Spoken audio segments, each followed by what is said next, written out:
नमस्कार, मैं हूं मनोज मनु। आप देख रहे हैं इंडिया न्यूज। एक बड़ी खबर आ रही है। अयोध्या में श्री राम जन्मभूमि तीर्थ क्षेत्र ट्रस्ट की अहम बैठक में एक बड़ा फैसला लिया गया है। ट्रस्ट के महासचिव चंपत राय और ट्रस्टी अनिल मिश्रा के इस्तीफे स्वीकार कर लिए गए।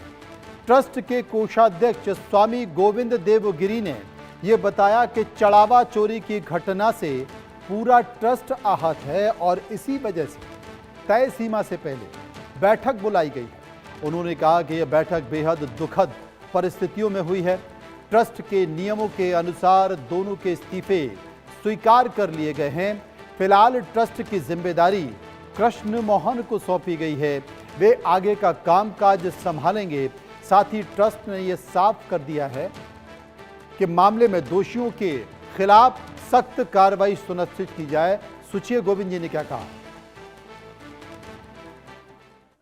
क्या जो ट्रस्ट के मेंबर हैं उनकी नजर में वो निर्दोष भी हैं, क्योंकि कई सारे आरोप लगे उनके ऊपर और जो स्थायी न्यासी हैं उनके ऊपर। देखिए, मैं चंपत राय जी के बारे में बोल सकता हूं। माननीय चंपत राय जी को मैं 32 वर्षों से जानता हूं और उनकी भूल यही है कि उन्होंने अपने समीप के लोगों पर अति विश्वास किया। उनका चरित्र, उनका जीवन, उनका त्याग, उनकी तपस्या, राम जन्मभूमि का आंदोलन कभी कोई नहीं जानता था। तब से यहाँ पर बैठ करके उन्होंने इस काम को गति दी है। इसलिए उनके त्यागपूर्ण जीवन का हम लोग कभी भी अनादर नहीं करते हैं। इस बात को ध्यान में लीजिएगा। हम तो उनके लिए अत्यंत आदर की भावना रखते हैं।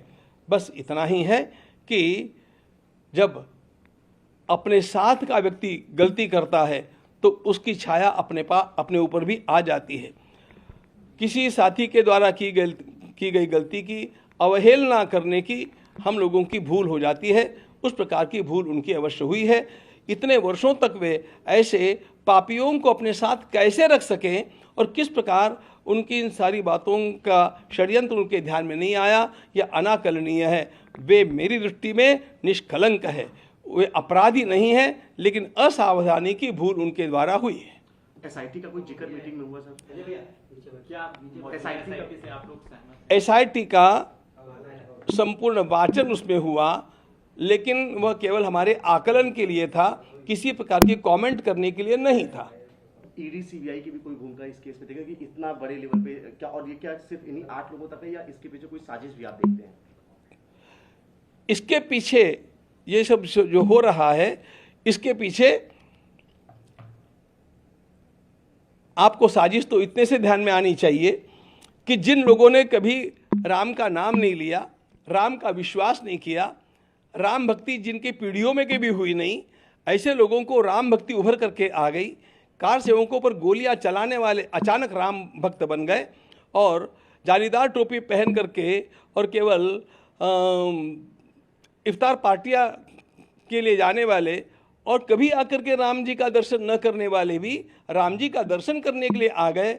इसका सीधा सीधा अर्थ यह है कि ये चोरी का निमित्त बना करके हिंदुत्व के विरोध में माहौल खड़ा करना, यह एक अत्यंत बड़ा जो संगठित समाज हुआ है उसके विरोध में माहौल खड़ा करना और इस देश में एक अराजकता का काम निर्माण करना, इस प्रकार का षड्यंत्र मुझे अवश्य दिखता है।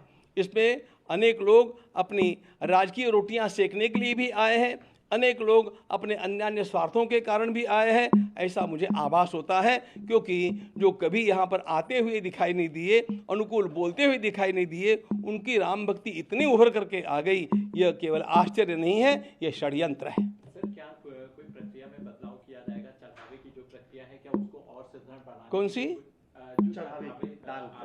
उसके लूपहोल्स को क्या ठीक करने के लिए प्रक्रिया में कोई बदलाव किया? बिल्कुल बदलाव किया जाएगा, पूरी तरह से बदलाव किया जाएगा। ये काम करने का वास्तव में एक बात आपको मुझे ये भी बतलानी चाहिए कि इसमें एसबीआई को भी अपनी जिम्मेदारी लेने से चूकना नहीं चाहिए, क्योंकि जो काम हुआ है वह एसबीआई के साथ मिलकर के हुआ है, तो उनकी भी अपनी जिम्मेदारी थी और उनकी निगरानी न होने का भी इसमें एक बहुत बड़ा परिणाम हम लोगों को भुगतना पड़ा है।